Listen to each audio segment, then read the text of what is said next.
I was adjusting the focal length on my Celestron Edge HD 14 when I heard the sirens. Two police cruisers pulled into my driveway in Scottsdale, Arizona, their red and blue lights painting my garage door in alternating colors. It was 10:30 on a Thursday night, and I had been tracking Saturn's moons for the past hour from my backyard.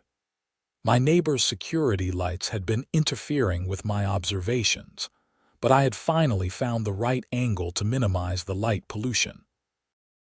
I walked around to the front of my house, genuinely confused about what could possibly warrant two police vehicles showing up at my residence. Officer Martinez stepped out of the first car, his hand resting casually on his belt. His partner, Officer Chen, emerged from the second vehicle with a notebook already in hand.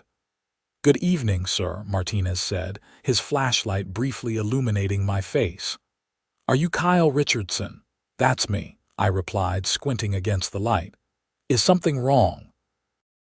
"We received a complaint from your HOA about suspicious activity. Something about surveillance equipment." I actually laughed. I couldn't help it. The absurdity of the situation hit me immediately. "Surveillance equipment? You mean my telescope?" Officer Chen looked up from his notebook. "Can you show us what you're talking about?" I led both officers around to my backyard, where my telescope stood on its tripod, still pointed at the night sky. The eyepiece was angled upward at roughly 40 degrees, aimed at a patch of sky above my neighbor's roofline but nowhere near their windows or property. Martinez examined the setup while Chen took notes. "This is pointed at the sky," Martinez observed, stating the obvious. "Yes, it is. I'm an astrophotographer. Well, more than that, actually. I work as a contractor for NASA Jet Propulsion Laboratory in Pasadena. I do preliminary observations and image analysis for various celestial objects. Tonight, I was tracking Saturn." Chen walked around the telescope, looking at it from different angles. "This is quite a setup. Expensive. About $8,000 for the telescope itself. Another $3,000 for the mount and tracking system, plus various eyepieces and cameras. I have my office equipment inside too. Computers, specialized software, the works." Martinez pulled out his radio. "Dispatch, we're at the Richardson residence. Situation is a false alarm. Subject has astronomical equipment, not surveillance equipment. Everything checks out." But before he could finish, I heard a voice that had become all too familiar over the past 6 months since I had moved into this neighborhood. "Officers, officers. That's exactly what he wants you to think." Margaret Whitmore came speed walking across her perfectly manicured lawn, her silk robe billowing behind her like a cape. She was the HOA president and had made it her personal mission to make my life difficult from the moment I had moved in. She was in her mid-50s, with that particular haircut that seemed to be standard issue for women who demanded to speak to managers, and an expression of perpetual disapproval. "Mrs. Whitmore." Officer Chen acknowledged her with a nod that suggested this was not his first encounter with her. "We've assessed the situation. Mr. Richardson has a telescope for astronomy." "A likely story," Margaret huffed, crossing her arms. "I've seen him out here at all hours, pointing that thing at houses, at windows. He's been spying on the neighborhood, and I won't stand for it. This is a violation of our community standards and basic decency." I took a deep breath, trying to maintain my composure. "Margaret, for the 10th time, I'm not pointing it at anyone's house. I'm observing celestial objects, stars, planets, galaxies. Things that are thousands or millions or billions of light years away." "Then explain why I've seen it pointed directly at my house," she shot back. "Because your house is on Earth," I said, my patience wearing thin. "And to get to the things I'm looking at in space, the telescope sometimes has to be angled in a direction where, from your perspective, it might look like it's pointed at something terrestrial. But the focal length and magnification are set for objects that are incredibly far away. If I tried to look at your house with these settings, it would be completely blurry and useless. Officer Martinez held up his hand. Mr. Richardson, would you mind demonstrating? Not at all. I walked over to the telescope and made a show of adjusting it slightly. Look through the eyepiece. You'll see Saturn. Martinez bent down and peered through the lens. After a moment, he let out a low whistle. That's incredible, I can actually see the rings. Let me see, Chen said, taking his turn. His reaction was similar, a mixture of awe and appreciation. That's really something. Margaret was not impressed. This proves nothing. He could have just now pointed it at the sky when he heard you coming. I'm telling you, he's been violating our privacy, and as HOA president, I have a responsibility to protect the residents of Saguaro Heights. Mrs. Whitmore, I said, struggling to keep my voice level. I've shown you my NASA contractor credentials. I've explained what I do. I've even invited you to look through the telescope yourself to see what I'm observing. You've refused every time. I don't need to look through your so-called telescope to know what you're really doing. And speaking of credentials, how do we even know those are real? Anyone can print up fake documents these days. Officer Martinez turned to her. Madam, we've verified everything. Mr. Richardson's story checks out. There's no crime being committed here. He has every right to use a telescope in his own backyard. But the HOA bylaws clearly state that no surveillance equipment is permitted on the property. Margaret insisted, pulling out her phone and scrolling through what I assumed was a digital copy of the covenants and restrictions. A telescope for astronomy is not surveillance equipment, Chen said firmly. We're not going to cite Mr. Richardson for anything because he hasn't done anything wrong. Margaret's face was turning red now. This is unacceptable. I'll be filing a formal complaint with your department about your failure to enforce the law. That's your right, madam, Martinez said with the practiced patience of someone who had dealt with far too many entitled homeowners. But our assessment stands. Have a good evening. The officers walked back to their vehicles, leaving me alone with Margaret in my backyard. She glared at me with undisguised hostility.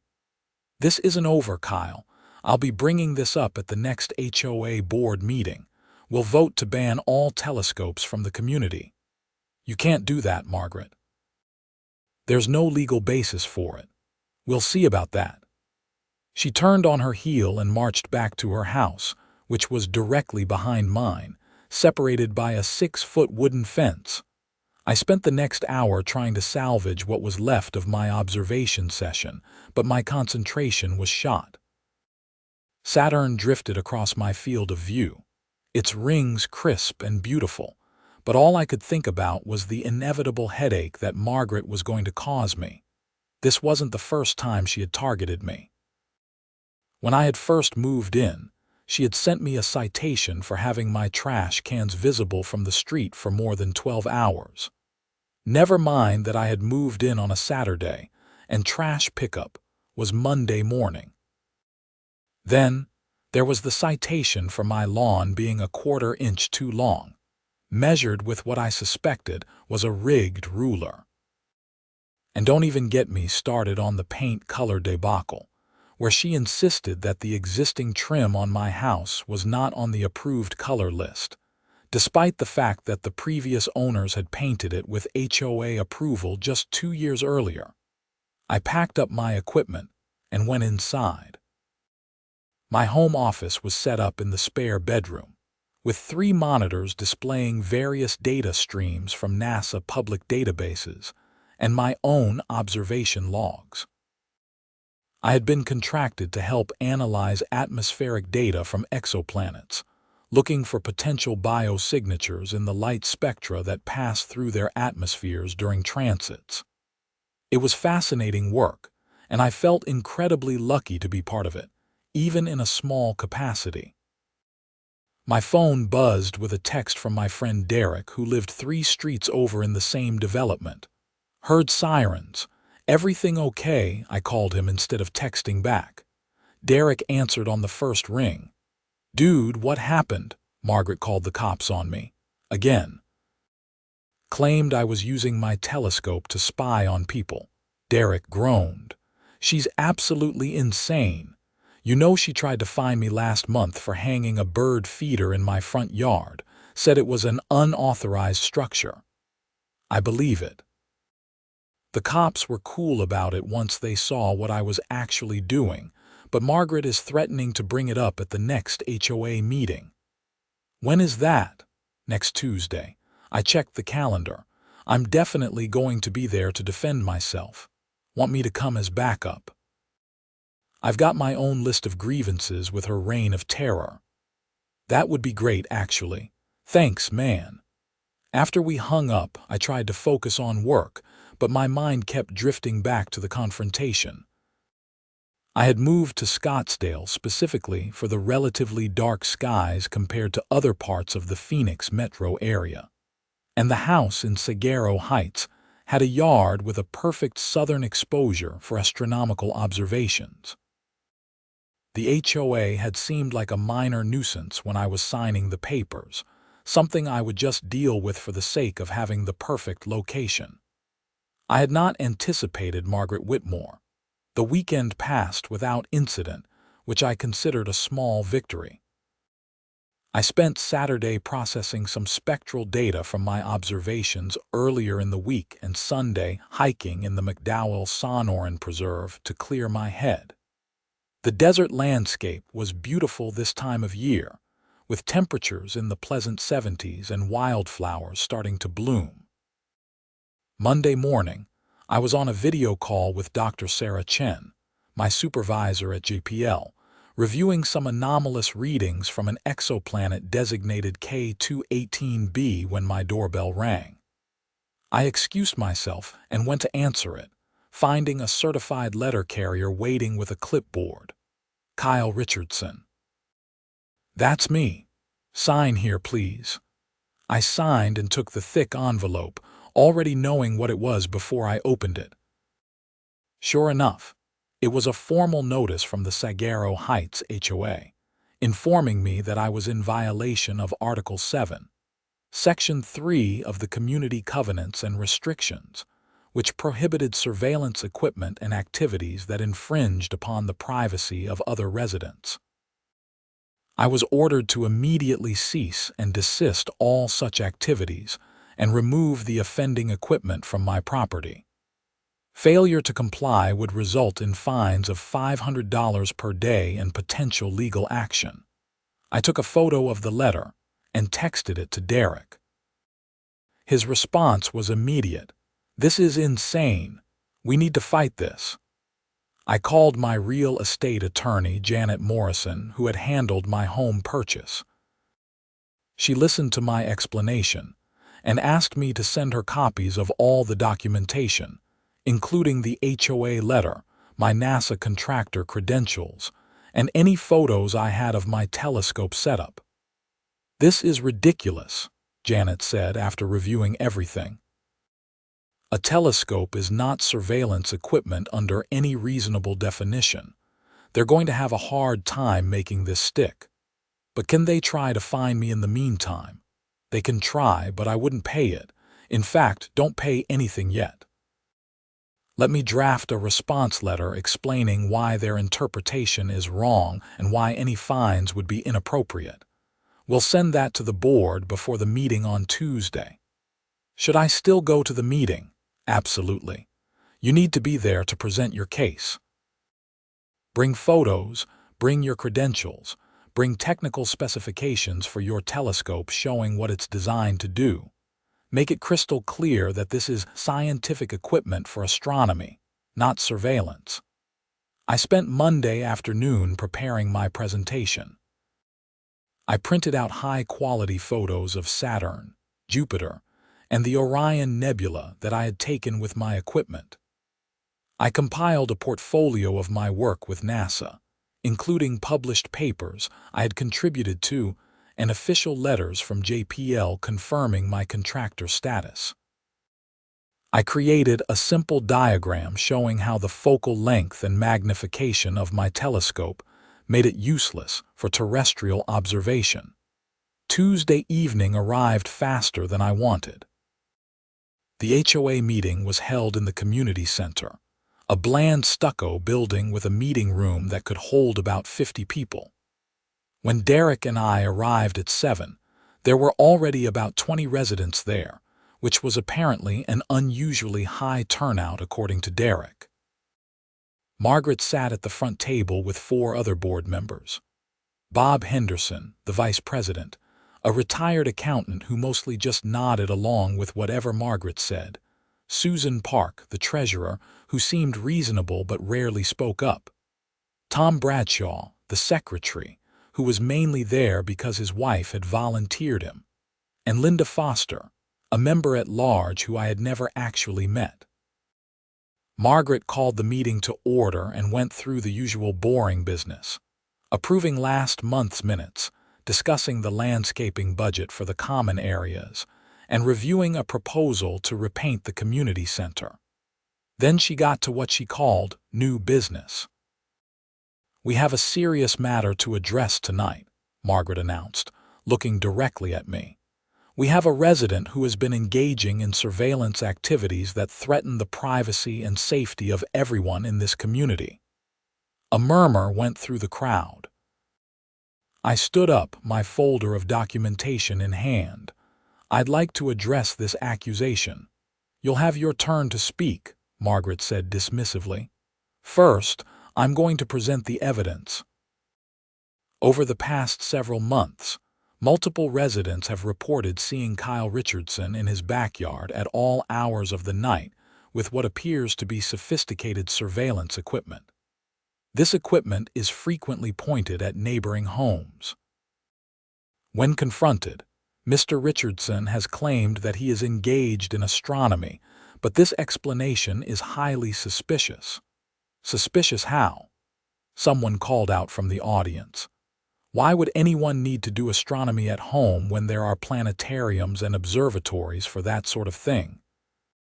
Margaret said, as if this was self-evident. And why would he do it so frequently, often multiple times per week? The only logical explanation is that he's using this so-called telescope to spy on his neighbors. I couldn't stay quiet. That's not the only logical explanation. It's not even a logical explanation. "Can I present my evidence now?" Bob Henderson leaned over and whispered something to Margaret. She frowned but nodded. "Fine. You have 5 minutes." I walked to the front of the room and began laying out my photos on the table. "These are images I've taken with my telescope over the past 6 months. This is Saturn, showing the Cassini division in the rings. This is Jupiter with the great red spot visible. This is the Orion Nebula, a star-forming region about 1,400 light-years away. This is the Andromeda Galaxy, which is 2.5 million light-years from Earth." I held up each photo as I described it, making sure everyone could see. "I'm a contractor for NASA Jet Propulsion Laboratory. I specialize in exoplanet atmospheric analysis. Here's my official ID badge, here's a letter from my supervisor, and here's a published paper I co-authored on biosignature detection methods." The residents were leaning forward now, actually looking at the evidence. I could see the mood in the room shifting. I pulled out my technical specifications. This is a Celestron Edge HD 14 telescope. It has a focal length of 3,910 millimeters and is designed for deep sky observation. At its lowest magnification, it can see objects that are thousands of miles away. At its highest magnification, it can resolve details on objects millions of miles away. What it absolutely cannot do effectively is spy on houses that are 50 feet away. The focal length makes that physically impractical. "That's convenient," Margaret interjected. So you admit it could theoretically be adjusted to look at nearby objects. Theoretically, yes. Just like your smartphone camera can theoretically be adjusted to take photos of your neighbors. Does that make every smartphone surveillance equipment that should be banned by the HOA? That got a laugh from several people in the audience. Margaret's face tightened. That's not the same thing at all. It's exactly the same thing. It's equipment that has a legitimate primary purpose and could theoretically be misused, but I'm not misusing it. I've documented everything I observe. I keep detailed logs. I'm happy to let anyone in this room come over and look through my telescope to see exactly what I'm doing. Susan Park, the treasurer, spoke up for the first time. I actually think that's a reasonable offer. Has anyone actually looked through his telescope to verify what he's saying? I've invited Margaret multiple times, I said. She's always refused, Margaret sputtered. I don't need to look through it to know what's happening. We've had complaints. Who complained? Derek stood up. Because I live in this community too, and I've never felt spied on by Kyle. In fact, I've been over to his place to look at the stars with him. It's actually really cool. Me too, a woman I didn't recognize said. I'm Karen Rivera. I live on Desert Willow Drive. My kids and I went over a few weeks ago, and Kyle showed us Saturn and Jupiter. It was amazing. He spent an hour teaching my kids about the solar system. I remembered that evening. A woman had knocked on my door with two curious children asking about the telescope they had seen in my backyard. I had been happy to show them. Margaret was losing control of the room. That may be, but the fact remains that the equipment violates our covenants and restrictions. Article 7, Section 3 clearly prohibits surveillance equipment. I had my attorney review that article, I said, pulling out Janet's letter. Here's her analysis. Surveillance equipment in the legal sense refers to equipment used for the purpose of covert observation of people or property.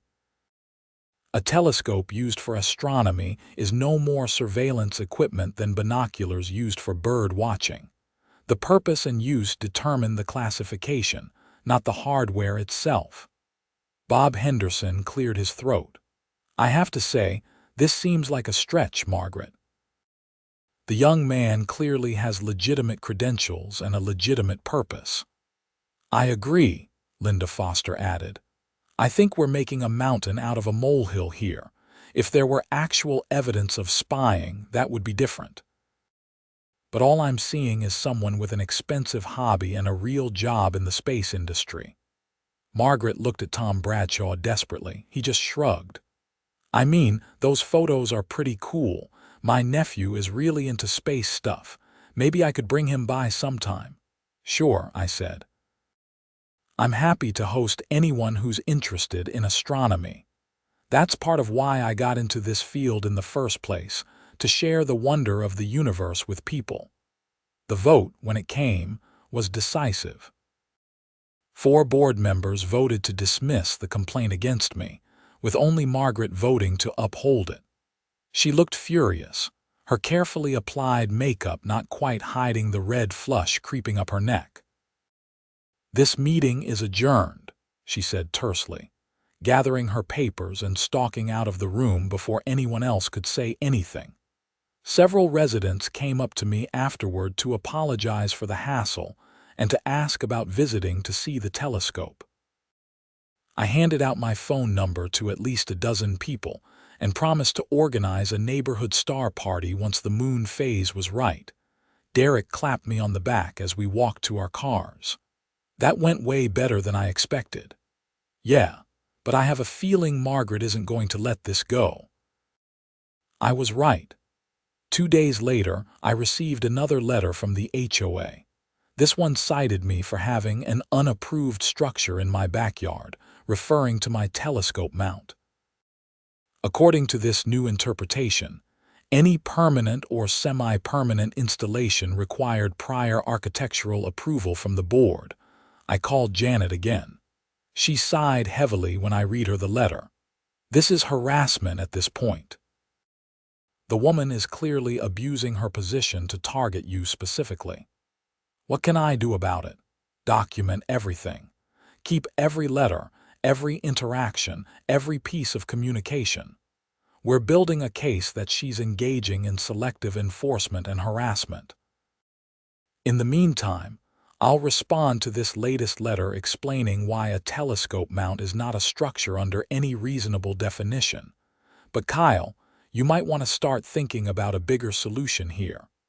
What do you mean? I mean it might be time to consider running for the HOA board yourself. The best defense against a tyrant is to replace them. I had never considered that option before. The idea of getting even more involved with the HOA seemed like a nightmare. But Janet had a point. If Margaret was going to keep harassing me, maybe the solution was to remove her power to do so over the next few weeks. I started paying more attention to HOA politics. I attended the next board meeting and the one after that. I talked to neighbors and learned that I was far from the only person Margaret had targeted. There was the couple on Prickly Pear Lane who had been fined for having the wrong shade of beige on their front door. The family on Kala Court who had been cited for having toys visible in their front yard.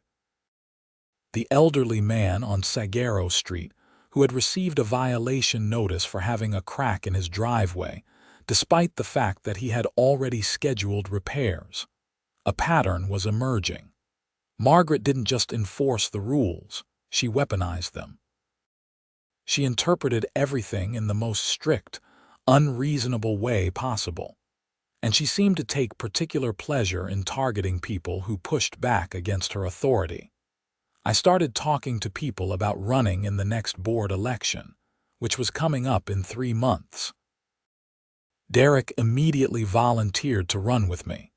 So did Karen Rivera, the woman whose kids I had shown the planets to. We formed a slate, 3 candidates committed to reasonable, common-sense HOA governance instead of Margaret's authoritarian approach.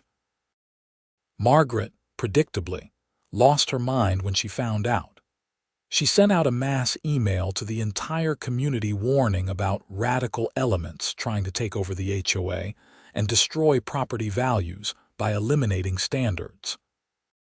She accused me specifically of being vengeful and trying to undermine the community because of my well-deserved citations.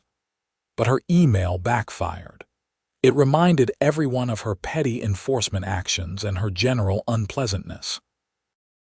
People started reaching out to our slate, offering support and sharing their own horror stories about Margaret's reign.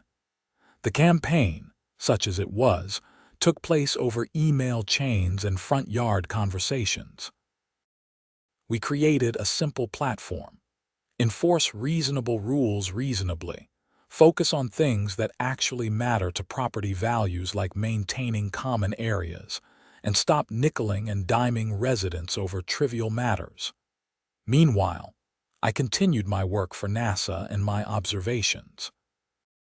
I had several productive sessions tracking atmospheric composition data from K218b and contributed to a paper about potential biosignature false positives.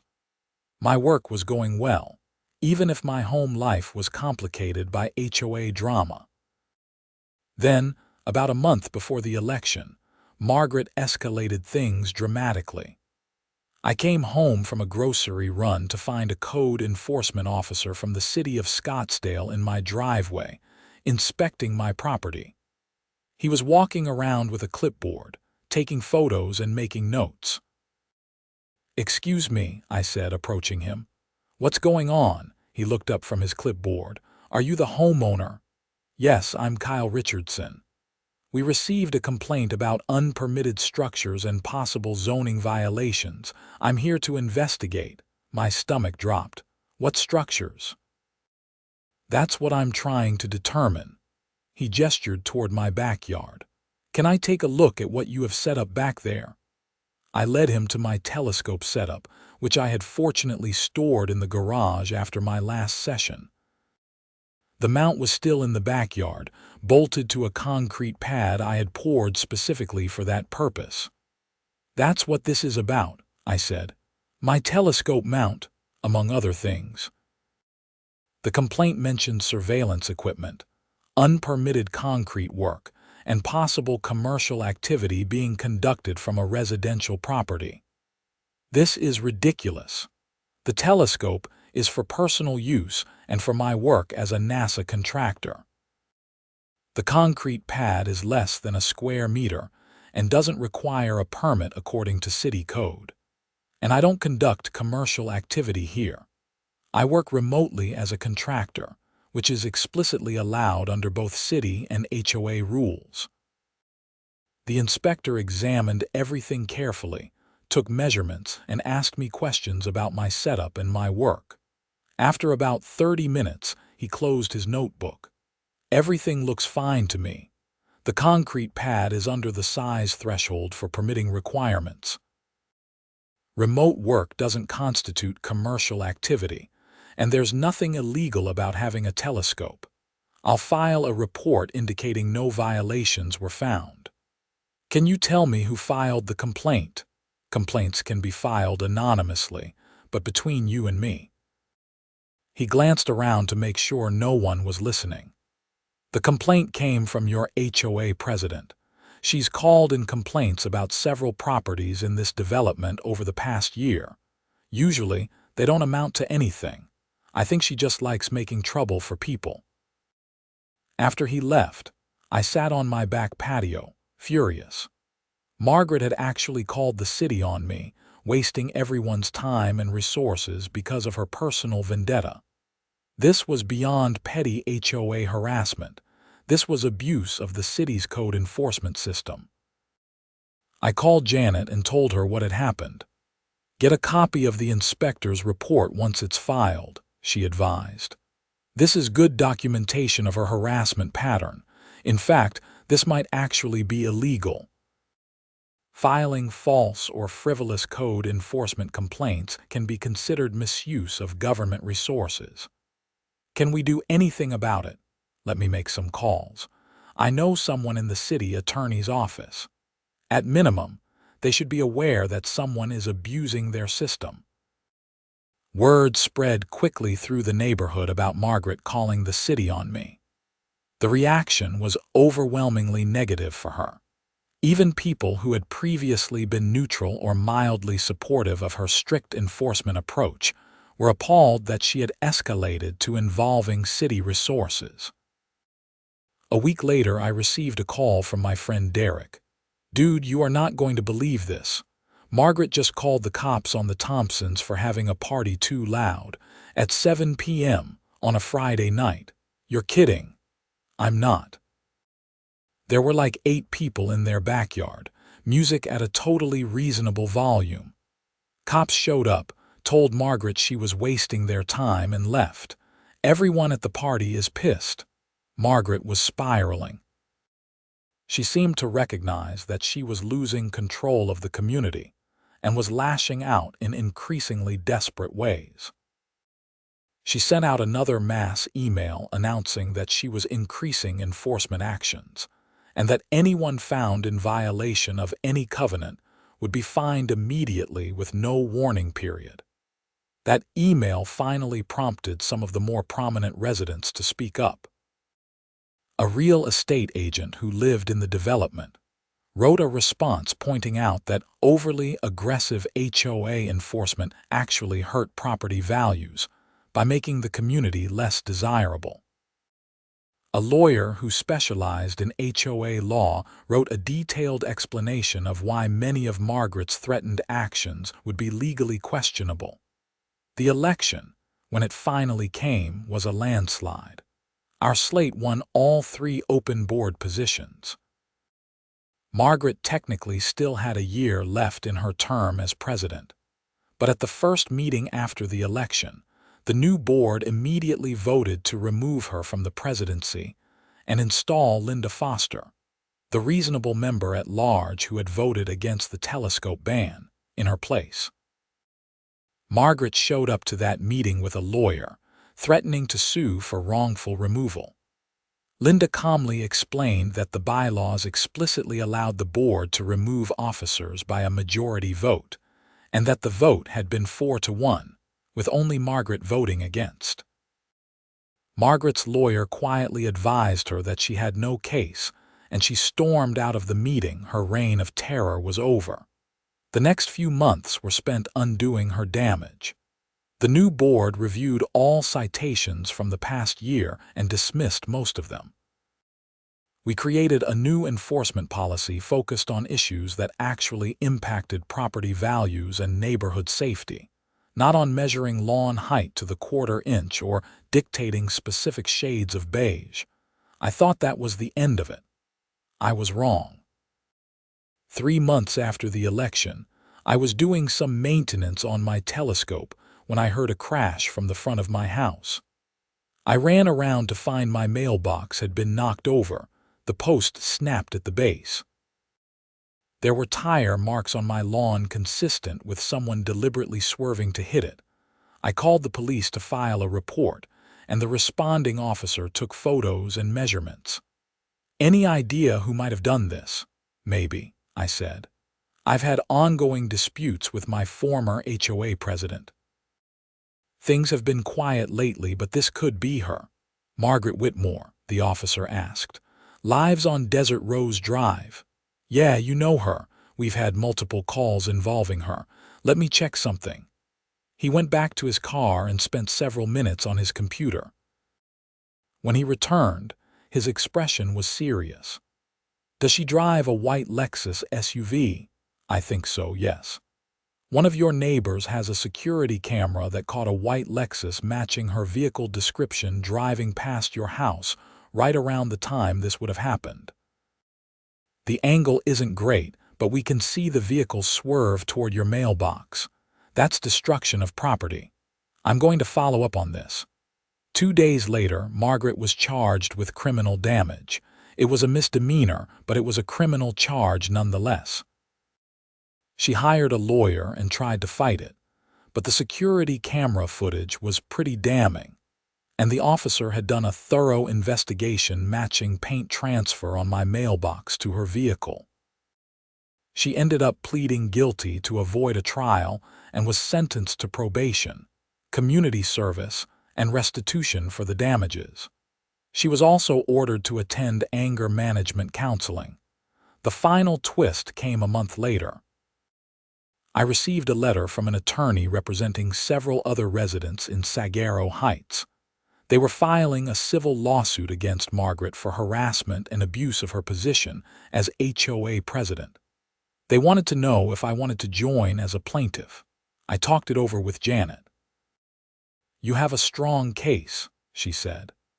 "The pattern of harassment is well documented. The false code enforcement complaint alone is pretty damaging. And now, with the criminal conviction for destroying your mailbox, you can show she was willing to break the law to retaliate against you. Will it be expensive? The other plaintiffs are proposing to split costs, and honestly, with this much documentation, I think we can get a quick settlement. Margaret's own lawyer is probably going to advise her to settle rather than go to trial." I joined the lawsuit. So did Derek, Karen Rivera, the Thompsons, and 8 other families that Margaret had targeted.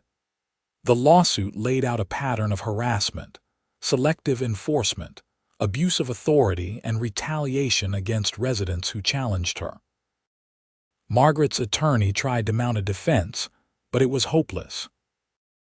We had dozens of unreasonable citations, copies of threatening emails, documentation of the false code enforcement complaint, testimony from city officials about her abuse of their systems, and her criminal conviction for destroying my mailbox. 2 months after the lawsuit was filed, her attorney called to discuss settlement terms. The settlement was confidential, but I can say that it included financial compensation for all plaintiffs, a written apology, and an agreement that Margaret would resign from the HOA board immediately and would not seek any HOA position for at least 5 years. She also agreed to stop all contact with the plaintiffs, except as necessary for normal neighborhood functions. On a warm evening in April, almost exactly a year after the cops had first shown up about my telescope, I was hosting the third neighborhood star party in my backyard. About 40 people had shown up, including families with kids, couples on dates, and astronomy enthusiasts. I had my big telescope set up on Saturn, and I had borrowed a smaller telescope from a friend at the local astronomy club so 2 people could observe at once. The line to look through the telescope stretched across my backyard. Kids were excited, adults were amazed, and everyone was having a great time. Derek was helping me manage the crowd and explain what people were seeing. Karen Rivera had brought cookies. The Thompsons had set up a table with information about the local astronomy club and upcoming events. Linda Foster, our new HOA president, came by with her grandchildren. "This is wonderful, Kyle. This is exactly the kind of community event we should be encouraging." "It's been a long road to get here," I said. "It has. But you stood up for yourself and for what was right. A lot of people wouldn't have done that. They would have just packed up their telescope and given up." "I considered it," I admitted, "but this is too important to me. The stars, the science, sharing it with people. I couldn't let someone take that away just because they were on a power trip." A little girl tugged on my sleeve. "Mister, when can I see Saturn again?" "Get back in line, sweetie. Everyone gets multiple turns tonight. There's plenty of universe to go around." As the evening wore on and the sky grew darker, more celestial objects became visible. I pointed the telescope at the Hercules cluster, a dense ball of ancient stars. Then the Ring Nebula, the remnant of a dying star. Then a distant galaxy whose light had been traveling for millions of years before reaching us. Each person who looked through the eyepiece had their moment of wonder, that instant of connection with the vast universe beyond our small planet. Kids gasped. Adults fell silent. Some people asked questions, eager to learn more. Others just looked, processing what they were seeing. This was what I had wanted when I bought this house and set up my observatory. Not just the personal satisfaction of observation and research, but the ability to share this experience with others. Margaret had tried to take that away, had tried to paint my passion as something sinister and threatening. But in the end, truth had won out. Around midnight, as the last families were heading home and I was starting to pack up equipment, my phone buzzed with an email from Dr. Chen at JPL. The subject line read, "K218b results published." I opened it eagerly. The paper we had been working on, analyzing atmospheric data from the exoplanet, had been published in Nature. My contribution had been significant enough to earn a co-author credit. It was one of the most prestigious publications in science, and it was a major career milestone for me. I looked up at the sky, at Saturn hanging bright in the west, at the arc of the Milky Way stretching overhead. Somewhere out there, 840 light-years away, K218b orbited its star, a world we had learned a little bit more about thanks to patient observation and careful analysis. Margaret had called the cops on my telescope, claiming I was spying. She had harassed me, cited me, called code enforcement on me, and eventually committed a crime against me. But through it all, I had kept observing, kept working, kept pushing forward. And now I had a publication in Nature and a backyard full of neighbors who had discovered the joy of astronomy. The cops had come to my house that night expecting to find a peeping Tom with surveillance equipment. Instead, they found a scientist with a telescope. The difference mattered. As I carried the last piece of equipment into my garage, I noticed someone walking up my driveway. For a moment, my heart sank, thinking it might be Margaret despite the settlement agreement. But as the figure came closer, I recognized Officer Martinez, the cop who had responded to that first call. Evening, Mr. Richardson. I saw the crowd and wanted to stop by. Hi, Officer Martinez. Just finished up a star party. Did we get too loud? He laughed. No, nothing like that. I'm actually off duty. I was driving by and saw all the people, remembered this was the house with the telescope. I wondered if you might still be set up. I am, actually. Want to take a look? I'd love to. I walked him back to the telescope and made some quick adjustments to point it at Jupiter, which had risen in the east. Take a look. Officer Martinez bent down and peered through the eyepiece. He stayed there for a long moment, not saying anything. When he finally straightened up, he was smiling. I can see the moons, 4 little dots around it. Io, Europa, Ganymede, and Callisto. Galileo saw those same 4 moons over 400 years ago with a telescope much worse than this one. It changed our understanding of the universe. It's amazing what you can see when you actually look, isn't it? Martinez said. I'm sorry we got called out here that night over this. What a waste of everyone's time. You were just doing your job, and honestly, you and Officer Chen handled it well. You could have dismissed me or my equipment, but you actually looked at the evidence and made a fair assessment. It's what we're supposed to do. Doesn't always happen, but it's what we're supposed to do. He paused. I heard about what happened afterward. The mailbox, the lawsuit, all of it. News travels fast in this neighborhood, small community. For what it's worth, I'm glad you fought back. People like that, people who abuse whatever power they have, they don't stop unless someone stops them. We talked for a few more minutes about astronomy and police work and the general craziness of HOA politics. Before he left, Martinez asked if I ever did school visits or public outreach.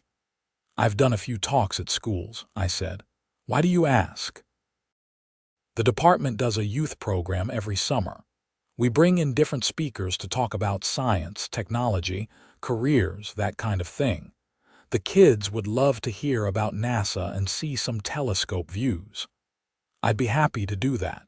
Have someone send me the details. After he left, I stood alone in my backyard for a few minutes, looking up at the stars. A year ago, I had been defending my right to do exactly this.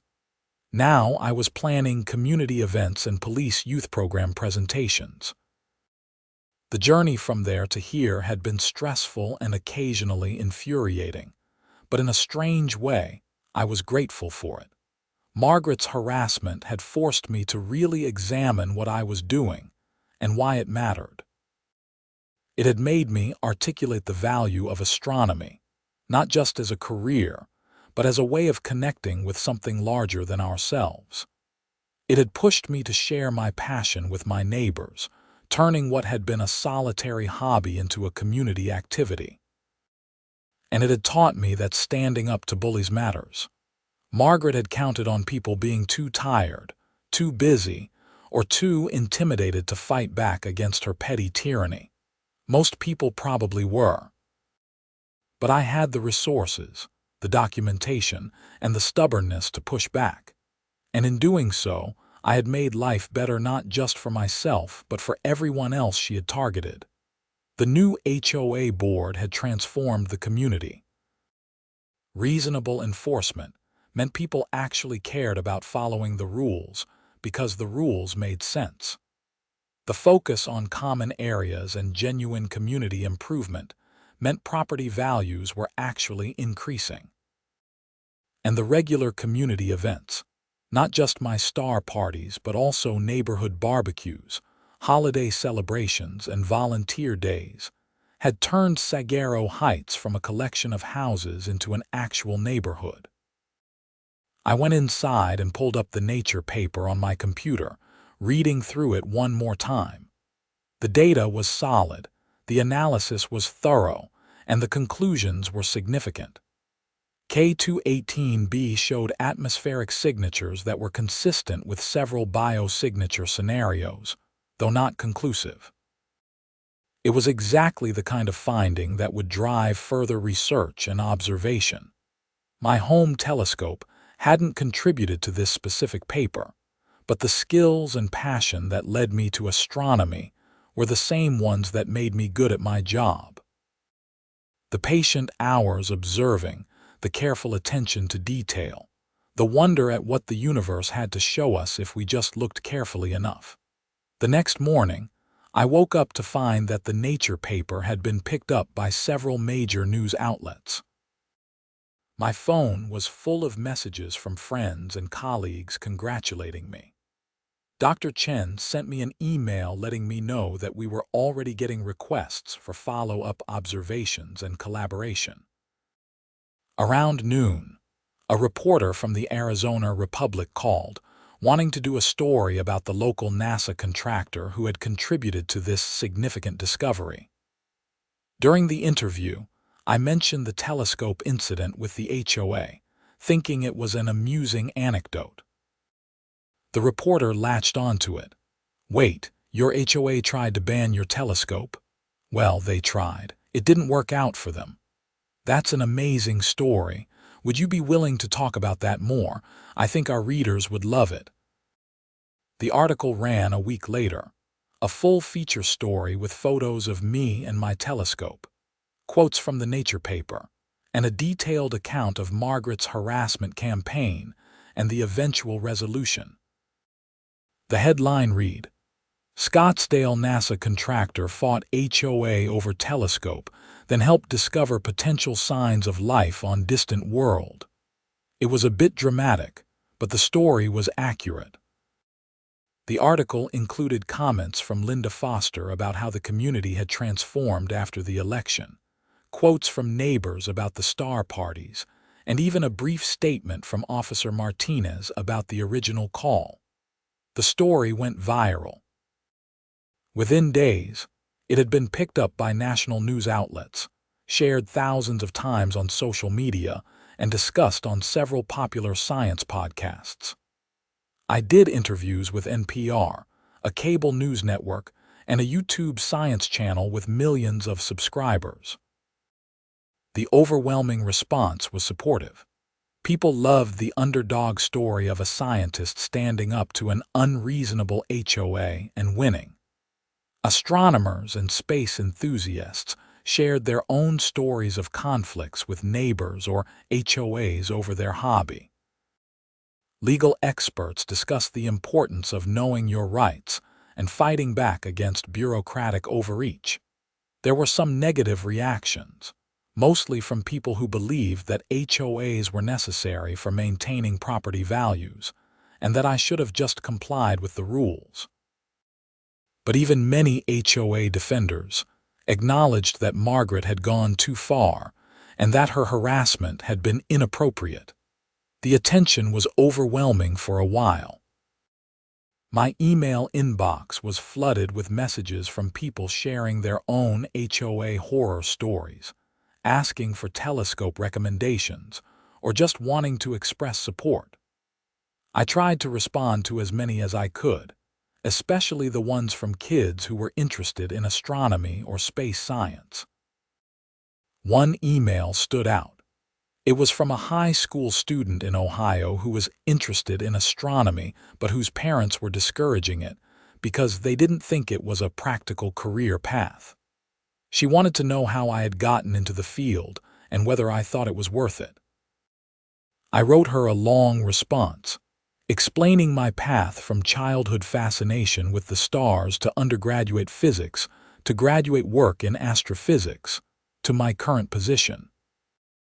I told her about the challenges and the rewards, the competitive job market, and the incredible satisfaction of contributing to humanity's understanding of the universe. "Is it worth it?" I wrote. "That depends on what you value. If you need guaranteed financial security and a predictable career path, maybe not. But if you're passionate about understanding the cosmos, if you feel a deep need to be part of pushing the boundaries of human knowledge, if you look up at the stars and feel wonder and curiosity that won't be satisfied by anything else, then yes. Absolutely yes. And don't let anyone, whether it's parents or teachers or HOA presidents or anyone else, tell you that your passion doesn't matter. A few weeks later, I received a response from her thanking me and letting me know that she had applied to several universities with strong astronomy programs. She included a photo of herself standing next to a small telescope her parents had bought her after reading my story. Small victories, but they mattered. The viral attention died down eventually, as it always does, but the impact lingered. The local astronomy club saw a significant increase in membership. Several other neighborhoods in the Phoenix area reached out asking for advice on organizing their own star parties. And I received a formal invitation from JPL to visit the facility and give a public lecture about my work, which was an incredible honor.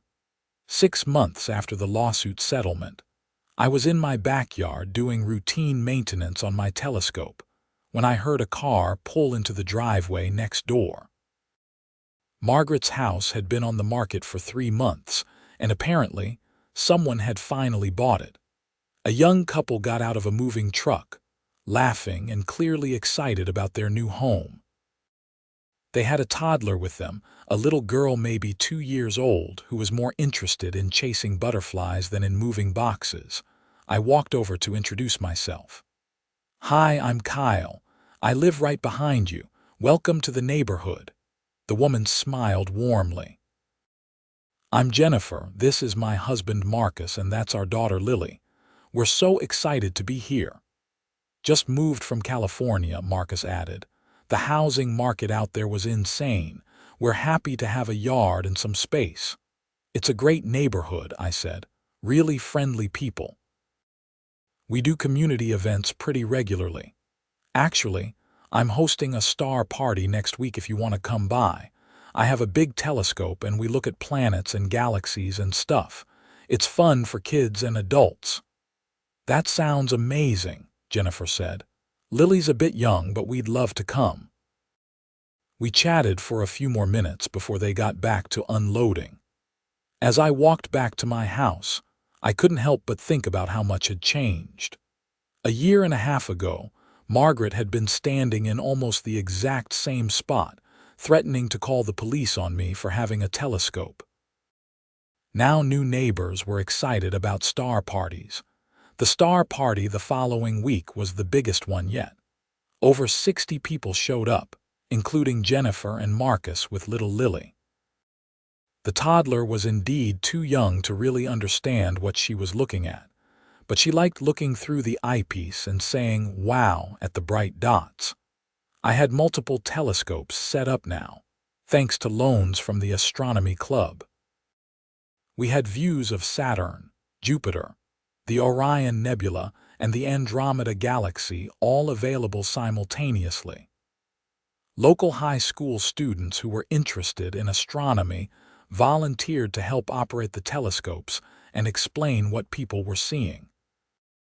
Linda Foster gave a short speech thanking everyone for coming and talking about how events like this made Saguaro Heights a special place to live. She mentioned, without naming names, how the community had overcome some challenges in the past year and had emerged stronger and more connected. As the evening wound down and people started heading home, Derek came over and handed me a beer. "Quite a journey, huh? You can say that again. Think you'll stay in this house long term after everything that happened?" I looked around at my backyard, at the telescope that had caused so much trouble, at the neighbors laughing and talking as they walked home. "Yeah," I said. "I think I will. This is home now, and the stars are just as beautiful from here as they would be anywhere else." "Besides," Derek added with a grin, "you've got the best setup in the whole Phoenix area. Dark enough to see deep sky objects, close enough to civilization to be convenient. You're not giving this up." He was right. The location was perfect for astronomy, and the community, now that it was free from Margaret's tyranny, was genuinely wonderful. I had no reason to leave. Over the next year, life settled into a comfortable rhythm. I continued my work with JPL, contributing to several more papers and taking on increased responsibilities as my reputation grew. My telescope remained in my backyard, no longer a source of controversy, but a neighborhood fixture that everyone knew about and appreciated. I gave that lecture at JPL, which led to more speaking opportunities at universities and conferences. I became more involved in public outreach for astronomy and space science, seeing it as an important part of my role as a scientist. The story of my conflict with Margaret became an anecdote I told in talks about the importance of science communication and standing up for what you believe in. Jennifer and Marcus from next door became good friends. They were both engineers, and we had plenty to talk about. Their daughter Lily grew old enough to actually appreciate the telescope, and she became fascinated by the moon, asking me to show it to her whenever it was visible. The HOA continued to function smoothly under Linda Foster's leadership. Rules were enforced, but reasonably. The focus remained on genuine community improvement rather than petty citations. Property values in Sagaro Heights increased faster than surrounding developments, partly due to the positive community atmosphere and partly due to the good press from my story. I never saw or heard from Margaret again after the settlement. I heard through the neighborhood grapevine that she had moved to a condo in Phoenix, somewhere without an HOA where she wouldn't be tempted to abuse power she didn't have. I hoped she had gotten something out of the anger management counseling, but I honestly didn't think about her much. She was a chapter of my life that was closed. One evening, about 2 years after that first police call about my telescope, I was showing a group of visitors from the astronomy club my setup when my phone rang. It was Dr. Chen from JPL. "Kyle, I hope I'm not interrupting your observation session." "Not at all, just doing some outreach." "What's up?" I wanted to be the first to tell you. "We're putting together a proposal for a new exoplanet atmospheric survey mission, and we want you on the core team, not as a contractor, as a full-staff scientist." I almost dropped the phone. A staff position at JPL was the dream job for anyone in my field. "Are you serious?" "Completely serious. Your work over the past few years has been exceptional, and your public outreach has been invaluable for the program. We want you here full-time. Obviously, you need to relocate to the Pasadena area, but we think you're worth recruiting." "I need to think about this," I said, my mind racing. "This is incredible, but it's a big move." "Of course. Take your time. We're not putting the proposal together for another few months. But I wanted you to know that you're wanted here." After we hung up, I stood in my backyard, looking at my telescope and my house and thinking about everything that had happened here. This place had been a battleground, then a home, then a hub for community astronomy. I had built something here. But JPL was JPL. It was the pinnacle of planetary science, the place where missions to the outer planets and beyond were designed and operated. Working there full-time, being part of the core team for a major mission, was an opportunity that didn't come along often. I talked it over with Derek, with Jennifer and Marcus, with Linda Foster, and with several of my colleagues in the astronomy community. Everyone agreed it was an incredible opportunity, but they also understood the difficulty of leaving behind what I had built in Sagaro Heights. In the end, the decision came down to what mattered most to me. As much as I loved my house and my community and my backyard observatory, I loved the science more. The opportunity to work on cutting-edge research full-time, to be part of a mission that could transform our understanding of exoplanets, was too significant to pass up. I accepted the position and put my house on the market. The neighborhood threw me a going-away party, which was one of the most bittersweet evenings of my life. People shared stories about star parties and telescope views. about the fight with Margaret and the transformation of the community afterward. "You changed this place," Linda Foster said in a short speech. "You stood up for what was right when it would have been easier to back down. You shared your passion with all of us and made us excited about the universe. We're sad to see you go, but we're proud of what you've accomplished." The house sold quickly to a family with 3 kids who were all interested in space. I sold them my telescope mount with the house, leaving the concrete pad and the equipment for them to use. The father was an amateur astronomer himself and was thrilled to have a house with an observatory already set up. On my last night in Scottsdale, I set up my telescope one final time in that backyard. I pointed it at Saturn, still beautiful after all these observations. I thought about everything that had happened since I had moved here, all the conflict and resolution, all the neighbors who had looked through this eyepiece and seen the rings of Saturn for the first time. Margaret had called the cops on my telescope, claiming I was spying on the neighborhood. She had been wrong, of course. I had been doing exactly what I said I was doing, observing the universe, contributing to humanity's understanding of our place in the cosmos, and sharing that wonder with anyone who wanted to see. In trying to stop me, she had inadvertently made me more visible, more connected to my community, and ultimately more effective as both a scientist and a public educator. The conflict had forced me to articulate why this work mattered, which had made me better at my job.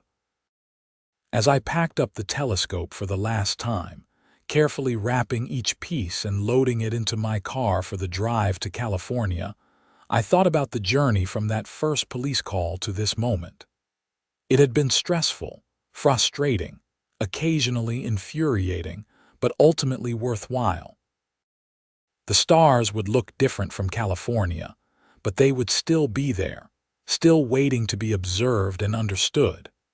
And somewhere in Scottsdale, in a backyard I once called home, a new family would be looking up at those same stars, continuing the work of observation and wonder. That was enough. That was victory. Margaret had tried to make me stop looking at the stars, and instead, she had helped me inspire dozens of other people to start. The universe was bigger than any HOA, more important than any petty conflict, more enduring than any bureaucratic harassment. I started my car and began the drive west toward Pasadena, toward JPL, toward the next chapter. But I carried with me the lessons of Saguaro Heights. Stand up for what matters, share what you love, and never let anyone tell you that looking at the stars is a waste of time. The cops had come to my house about my telescope. But in the end, the telescope was still there, still pointing at the sky, still showing the wonders of the universe to anyone who cared to look. And I was moving on to the greatest opportunity of my career. Sometimes the villains win small battles but lose the war. Margaret had made my life difficult for a year, but she had ultimately lost her power, paid for her crimes, and watched as everything she tried to prevent came true anyway. I had not just kept my telescope, I had turned it into a community asset. I had not just kept my job, I had advanced my career to heights I had barely imagined when I moved to Scottsdale. As the desert highway stretched out before me, and the lights of Phoenix faded in my rearview mirror, I felt nothing but gratitude. Gratitude for the neighbors who had supported me, for the legal system that had protected my rights, for the community that had chosen reason over tyranny, and for the stars that continued to shine regardless of human petness. Margaret called the cops on my telescope, claiming I was spying. But I was actually a NASA contractor, doing real science, contributing to human knowledge and inspiring others to look up and wonder. In the end, that was all that mattered. The truth had won, justice had prevailed, and the stars were still there, waiting for anyone brave enough to look.